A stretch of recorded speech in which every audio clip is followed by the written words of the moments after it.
Magic in the morning with the Spin Doctors and filtered sunshine. Temperatures into the 50s. I'll take it. And Uncle Brian called me this morning. He's not really my uncle, but he's like everybody's uncle.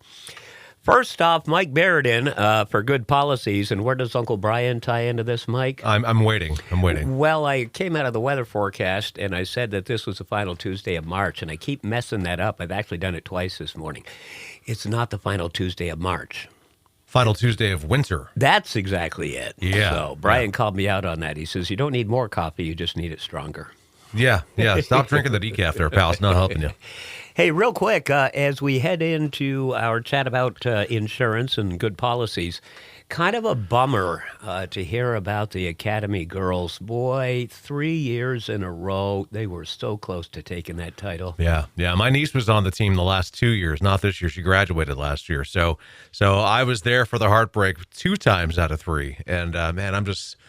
they're so close. They're so close. They had an incredible season, and they have so much to be proud of. So I hope they can focus on the positive, because that is amazing. Well, and that's what I've been saying here throughout all of this. Whether you take the title or not, you got there. Mm-hmm. And that's 99% of the battle. That is. All right, here we are. Hey, March is here, April 15th, not that far away. Everybody knows we're talking about there. A lot of folks getting tax refunds. A lot of folks tend to spend that money on things that either they really, really need or they really, really want. And we haven't talked about scheduling items for insurance coverage. What do you think? Yeah, not a bad idea. So when it comes to a homeowner's policy, and let's talk 2 sides here, right? We'll talk about a regular homeowner policy, the one you have if you own and live within your home, right? That's a homeowner policy. But you also have a homeowner policy if you rent where you live. Yes, they call it a renter's policy, but it's a homeowner policy. It's the same thing. It just starts at coverage C, which is personal property. It skips over A and B, which is coverage for a dwelling, right? So essentially, you got the same thing. There's some minor idiosyncrasies with endorsements and what's available, but in terms of scheduling personal property or the way that those policies would handle a loss to personal property, they're going to be very similar, almost identical. So personal property on both a homeowner's and a renter's homeowner's policy. If you have whatever your limit of coverage is, it's going to cover for replacement costs for your personal belongings. That sounds all incredibly awesome and wonderful. But did you know there's sublimits for guns? There's sublimits for jewelry, for certain types of loss like theft. There are some limitations built in there. There's also some limitations on what I would call interpreted value, right? So if you have an antique table that's 8 foot long and it's worth thousands of dollars, and you don't have it specifically listed and appraised and as a historic table that's worth thousands of dollars, the insurance policy will respond saying, go get an 8 foot table. Not thousands of dollars, because it's not historic. It's not an antique. It doesn't have that interpreted. That's not really supposed to be. It's not an interpreted value, but you know what I mean? There's a discrepancy there. Same thing for jewelry. Jewelry can have all kinds of values. Guys and gals know that if they go out and buy a piece of jewelry, that they can get it appraised, and it's going to appraise for more than they bought it for in most cases.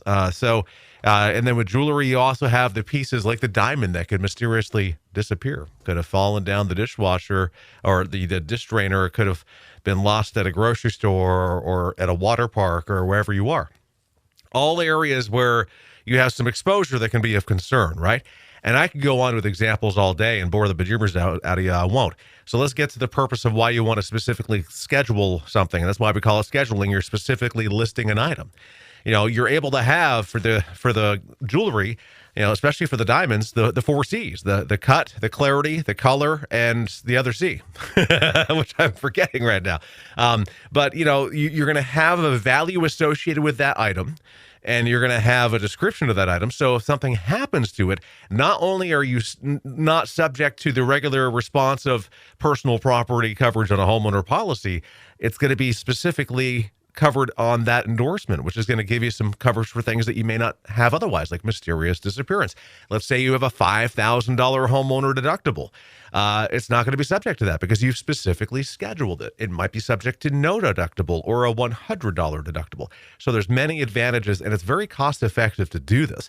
I'll give you some examples of some other types of things people schedule. Collectibles, porcelain dolls, movie posters, vinyl albums, The list goes on and on of all these collectibles that you could specifically schedule. There's even companies out there that's all they do is write collectibles, baseball cards, coin collections, things like that. I've got Hot Wheels. I've got comic books that one of the fellows I went to school with did the lettering and some of the artwork in them, and those are all considered collectible. But they, too, have a presumptive value. Yeah. And let's relate this to a car, a used vehicle, okay, previously owned vehicle. An XYZ 2017 sedan with X number of miles on it and these options is assessed a value of, say, $5,000. But like you said, it may be worth more, it may be worth less, right? Right. So we just carry that into the other aspects like the jewelry, the technology devices, smart appliances and such, right? Well, can I throw a curveball into our conversation real quick? Because we could easily take scheduling and sidestep over to antique and classic vehicles. And you kind of already led us that direction. So, for example, if you have a 1987 anything in mint condition, what's it valued in the eyes of insurance if you don't schedule or specifically put it on a classic car policy, right? A 1987 Chevy Z28. It's going to be worth $1,500 or less, right? Yeah, that's what you would think. Right, but if it's custom or if it's mint and it's maybe $5,000, $10,000, or $15,000 or $20,000, you really should have like a company like Haggerty or J.C. Taylor or Grundy, specific, or even some regular auto insurance carriers allow you to schedule it as a specific and have an agreed value. So you're not gonna, because this is your baby and you have a windshield smashed and you try to file a claim, they could easily total out the vehicle because the value in terms of the actual cash value based on a VIN is not there. So I think there's a lot of mirroring in terms of how it can work with jewelry and even classic and antique cars and other classic and antique items, tractors, motorcycles, ATVs. Believe it or not, they're out there. And people may assume they have the coverage on them that they thought they did, and they won't find out until a claim happens. And that's the worst time to find out. Well, the worst thing to find out, too, is that the least amount of coverage wasn't enough to cover you. And we could, like you said, we could go on forever, but folks may want to have a conversation with you. Yeah, give us a call, 748-5224. You can find us on Portland Street in St. Johnsbury, online, thebarrettagency.com. And you can also look for Barrett Insurance on Google, Instagram, and Facebook. Just look for Barrett Insurance Agency.